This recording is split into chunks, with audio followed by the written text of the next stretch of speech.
ia e whaamalu atu sa mo hau mai ono si whale tonu fo I tātou masini whaasalau ia ua mafua una mo tusi al tātou polkalame ia o leo toi whaawawina ia titia ole so onga leo le tulanga lea le I whanua whaleanga nu uma ma leo ia o whaavai ono tula whono ale me tau ele Io, le ia tangata le fai be vale mai lunga tato po. Io. Ai, aftai ya ole tulanga le sa kona FC le mai ile ole ile YouTube al tulepa. Le na tawo mai ile le vaanga I ole fasai no tangata ona to efta mo fi ele o mon le stala ia e pena tato tano mumu. O lewa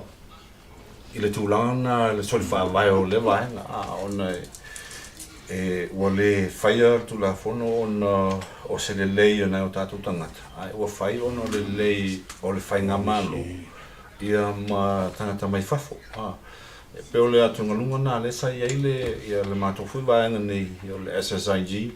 ia ma uso matu fa finolo ngalu fa tasi talangi ato una isa mo ia mana tu la fono le ma ave ese tu la fono le ona eles tu la fono le lei mo tanga samo o tu la fono le LTRA 08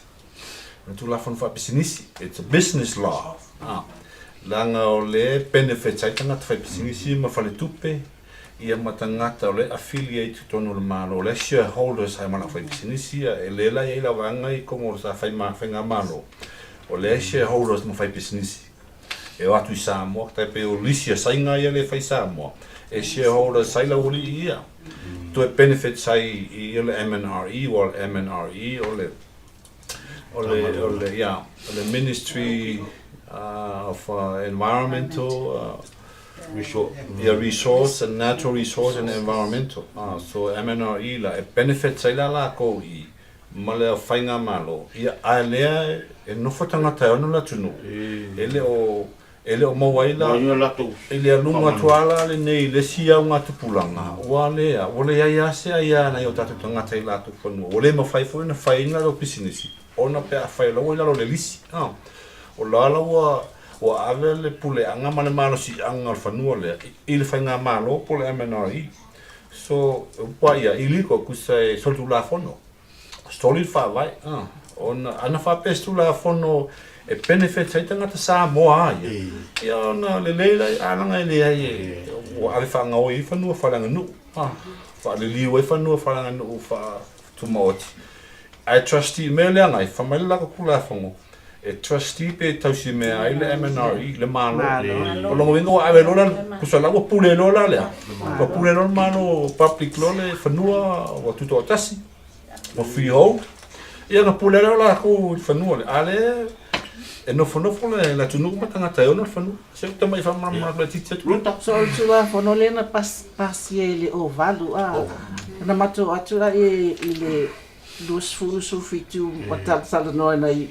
matai I sala longa le ai masesio matai e mama lama le tu la fono ai o tu la fono la patino mai lava e le mawhai o na tala no inga e le malo pe whai se mea I whanua tau whaaleanga nuu vanga na ua lua vai tolu ua pālota le lua vai tolu o le atunu ele o le palmene o le atunu ele I whai se nā mea ele I pāsia ele I pālota tangata le atunu e whaatanga le nā mea e na pasi la wele awa le I na pāsia ma whaatu la whono ina le LTRA ale e nofo pongi sale to atele o tatou matai matangata le atunu ono se o whanua ia e tua I whea tatou tangata pe a le ai ni le e tua I le a o tasi foi na winga le alofa o le ni tamalo tila epa o whea a fo ai e whanua tangata a tua I le a ai te I foi lawa o le sina mea fe amata mai e lato sala si ole pisingisi nga e amai fanua o tangata e sa ta toi fo e tangata no wa umana lisi ale wa alu le malo a me sa toi fo e I awhapea o le West Stack. Awhapea o le awhaile nu unaina. Awhapea awhapea o tangata ia na lisia mai whanua I mai siaman. Mo le tōsfu tausanga pewhia. Sa ta tau lawan toi fo I nai nu una. Ale le ua ona wali whai lako kampani le tau o le Samoa Land Corporation. Ai te loa tangata ai torina. O tuila epa, matangata umalawa la minista o te ala vea, a wali I whai mea piompi o lava ia Samoa le e tonu. Leo. Te waseu, ea mo tau whapopo. Se a whalonglongo aku I tal, e saualo ta whanoa noa. Awa, o le tātou te no whatu I whawhoi nei. A le tātou te lo atu mea lai a whaina ai o tātou whanua whaleanga no. O mea o whanua whaleanga no. E lisi loa lava, according to the it become public land, and when it become public land, e lalo le MNRE, Salasi Limited, ole company. Ole rules o company o ka ngakala ye lalo they become shareholders nga ola ko wai mo benefit mai ai ele maua e ka ngakale o nga whangua ia kasi le nga me ese ma se se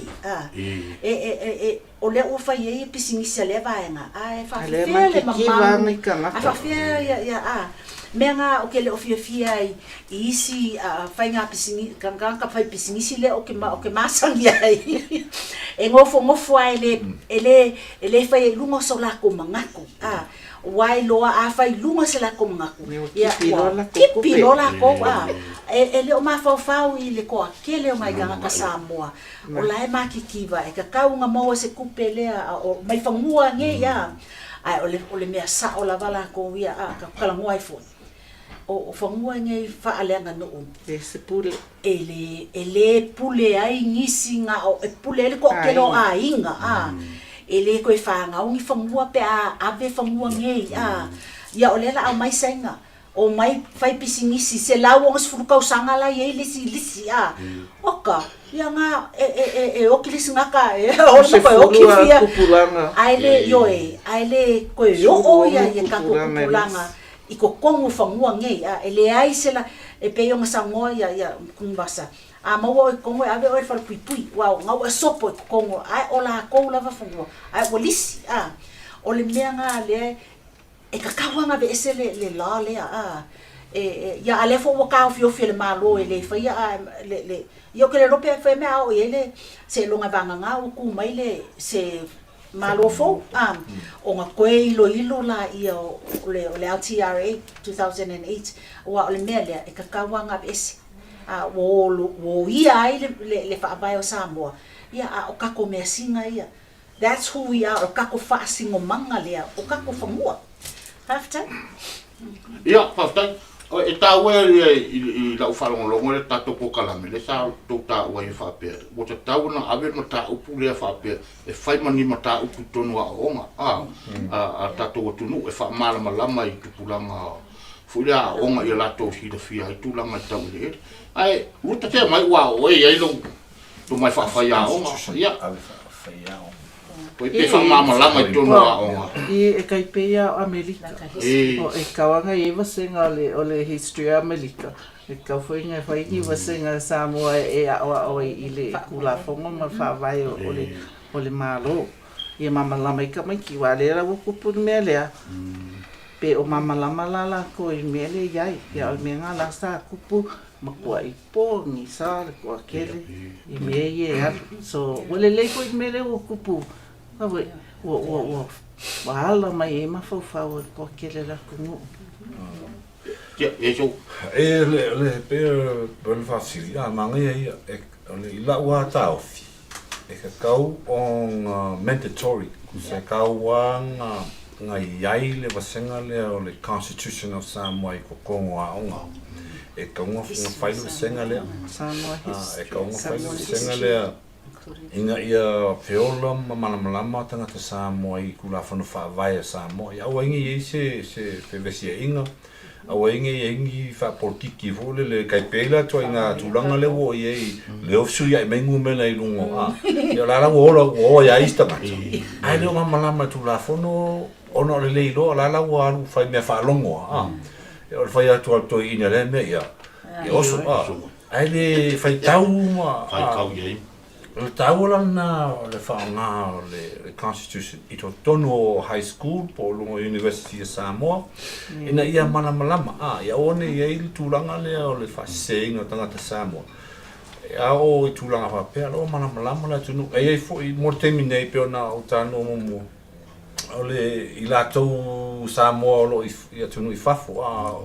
o le website le ye le Packly o le search le Google le Packly PACLII Samoa o le website nga te alu te tonu te awa o mai I tulafono o lo ye le Constitution Samoa whawai o tulafono o legislations a Samoa na I tonu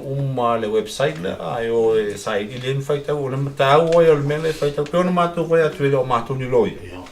ai mau fi faitau o tangata faitau tangata na malamalama ale tangata o le fai me whaalongo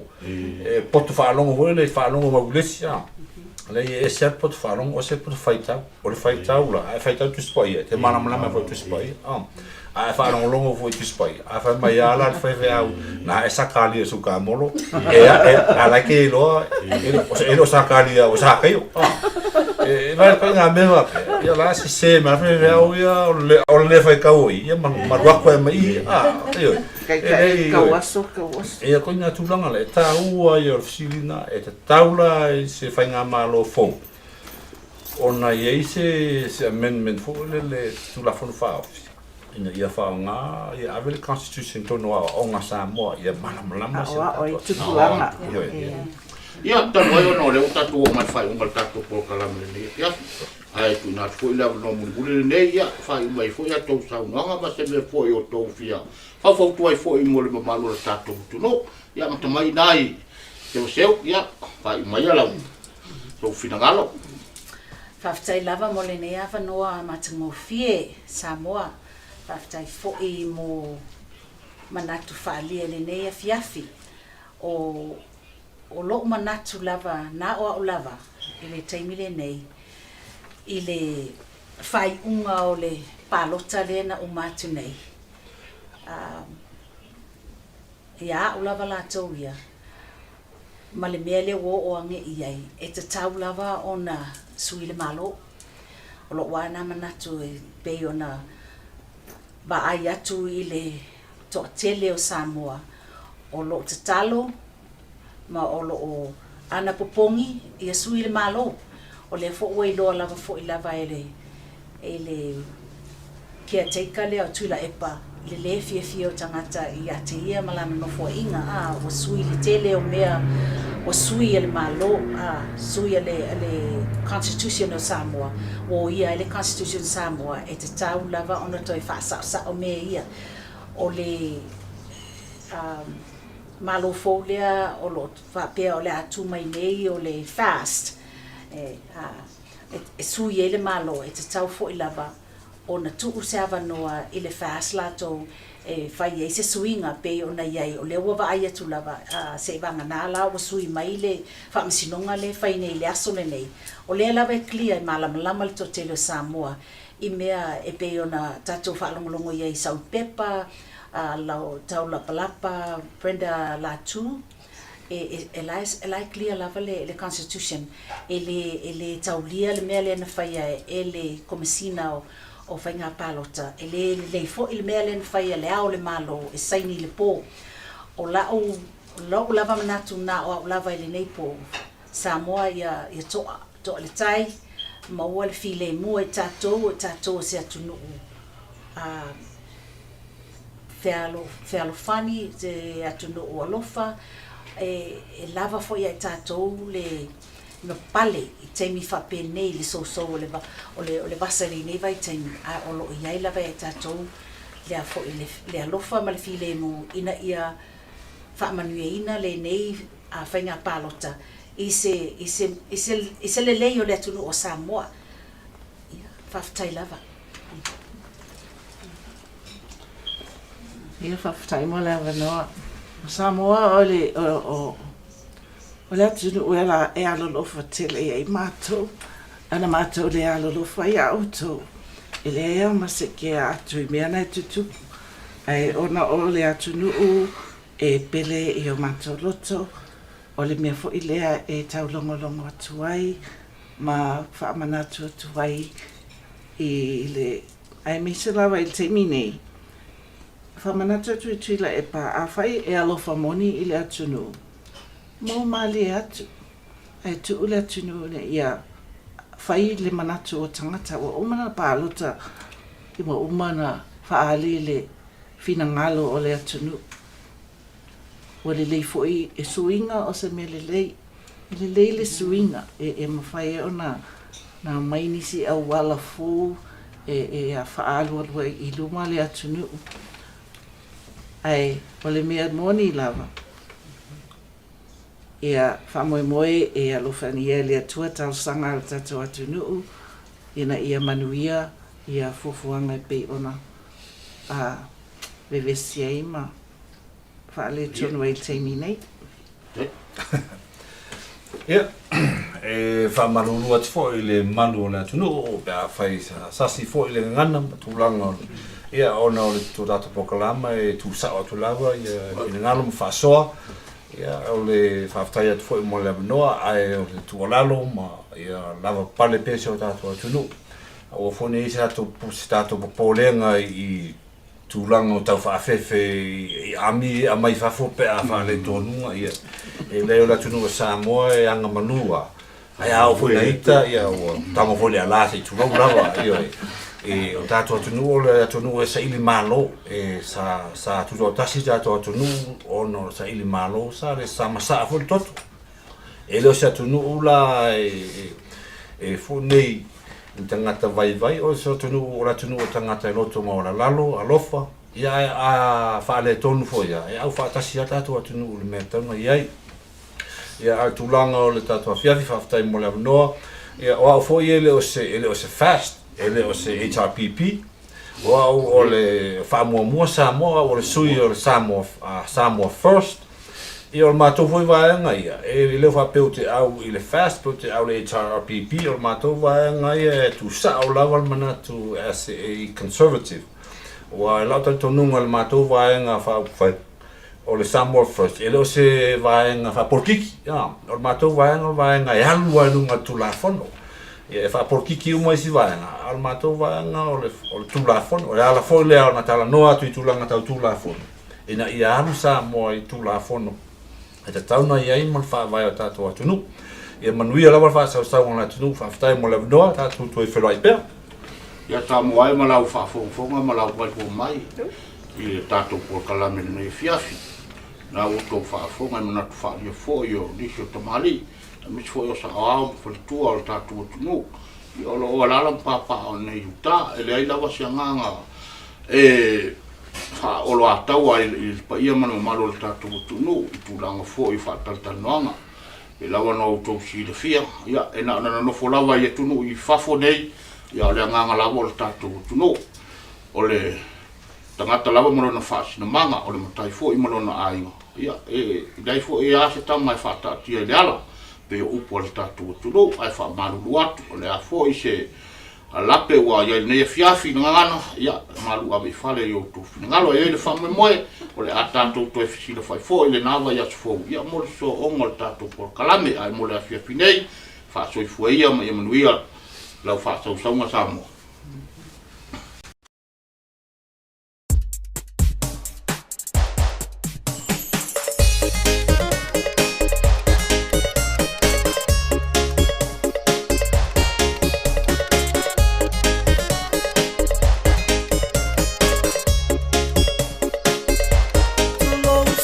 Walongo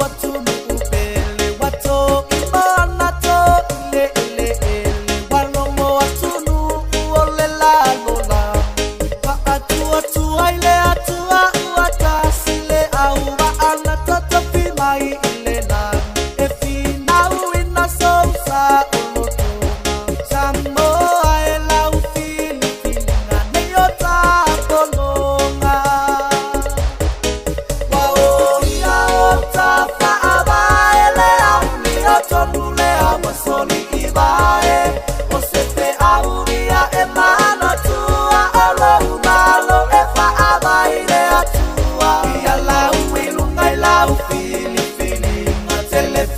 palonga ia so inuma tata longo atupea masefa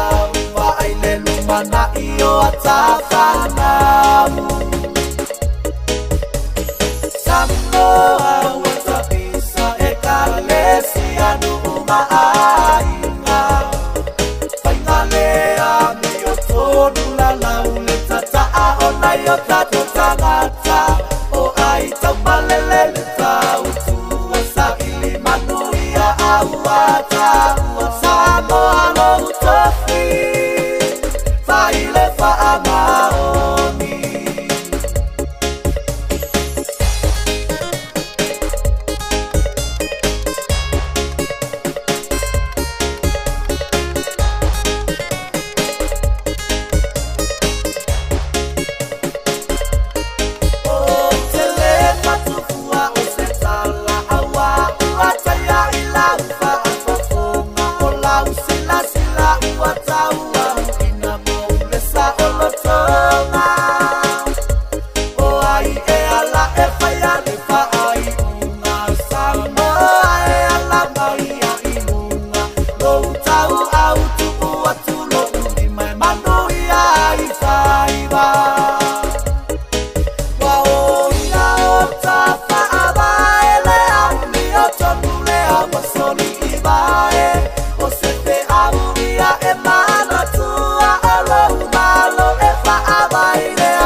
Fia palonga ia so inuma tata longo atupea masefa wa aile lumana io atafana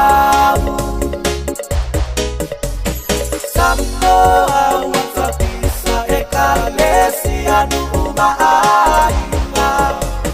Faingalea miotonu la laule tata aona yotato tanga